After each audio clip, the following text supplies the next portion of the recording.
Well, I'm back again, Aries. It's the last month of 2021. Can you believe it? Here I am with the animated version. I'm going to have a look under here of your horoscope for the final month of 2021. And the big event would have to be on the 4th of December, which is the 9th house solar eclipse taking place there in Sagittarius. Let me check my notes here. I've got it right at 12 degrees Sag. It's going to be very, very near Mercury, and in betwixt that south node, there it is there. You can see the moon moving into proximity there in this area of higher knowledge, educational pursuits. This is also the short journeys for your spouse or partner. This is also losses in your career. The 9th house sits behind your career area. That can be troubles to your employer, can be losses to the business that you work for. So you need to take into account a lot of different areas that this eclipse can relate to. In any case, the eclipse being that high up in the chart has a lot to do with your spiritual development right now. Let's just keep that as a loose term. Spiritual development has to do with anything that can expand your mind and thereby enrich your spirit. Thereabouts on the 8th, we see some of those difficult transits again that have been happening each month with the moon in conjunction with Saturn. You notice also Mars over here. If I take a look at that, it is going to move into Sagittarius on the 13th. And they say that when the eclipse takes place, some of those events that I just mentioned a few moments ago may not, in fact, occur on the day or the day after. But you need to take a look at when Mars enters into this zone from the 8th house to that 9th house, that over the coming weeks, it's going to trigger that eclipse point.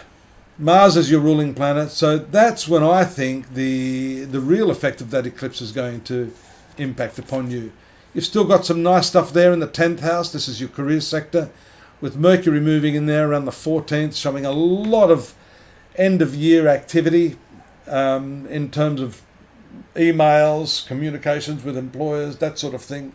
It can be a rather heady experience, especially with the moon transiting across Uranus while Mercury is in the 10th house. You may decide to do something very, very suddenly and abruptly at that time. And the other important event here that I should mention is just as Venus is getting ready to exit out of your career sector there on the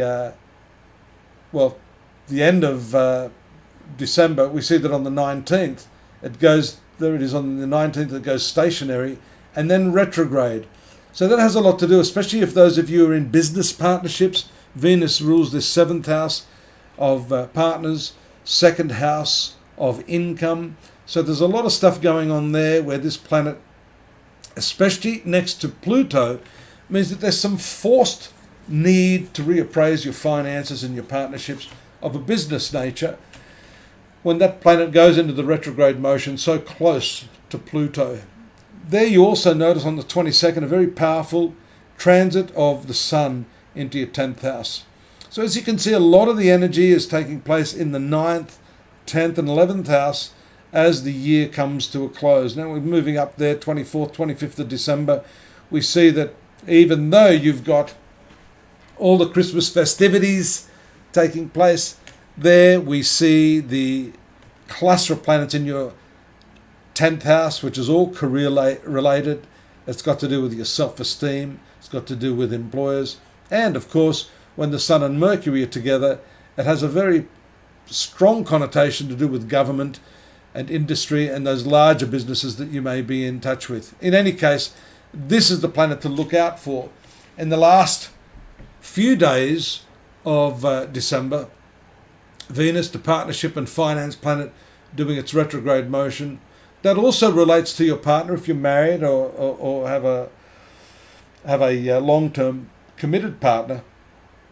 This 10th house for you happens to be the 4th house for your partner. That has to do with their domestic happiness and real estate, and also what constitutes one's peace of mind. So with all these planets here, it may well be that your partner is having a rethink about where they are in life and what it is they actually want to do. And so this is a good time for you to, get behind them and give a bit of your time and your advice, and more importantly, your listening ear, so that they can feel totally supported by you at this time. It looks like this Christmas is going to be rather busy, I think, from what I see here in the upper part of the chart. And Venus being a social planet, normally if it's in its forward motion, you'd be quick to jump at that opportunity to, get involved with the setup of those office parties and the sort of social banter that goes with this time of the year. But the retrograde motion shows you may have a rethink about that. You may want to spend some time with your partner, because that's related to the 7th house, and also have a rethink about how your finances are going to fare throughout 2022. And on that note, I'd like to say, if you need to get some insight into what's unfolding over the coming 12 months, this is a great time to do it. It's a good idea to get your scheduling and your planning in order. Astrology can help you with that. And the best way to do that, here's my little spiel, is to go over to astrology.com.au after you subscribe and take a look at the yearly forecasts I've put up there right now. I think you'll gain some deep insights into your work, your relationships, and your spiritual and karmic potential throughout the coming 12 months. Drop me a line. I'd be happy to hear from you if that's what you need. Be happy to hear from you anyhow. And do have a safe, happy Christmas and a prosperous New Year. Speak to you soon. Bye-bye for now.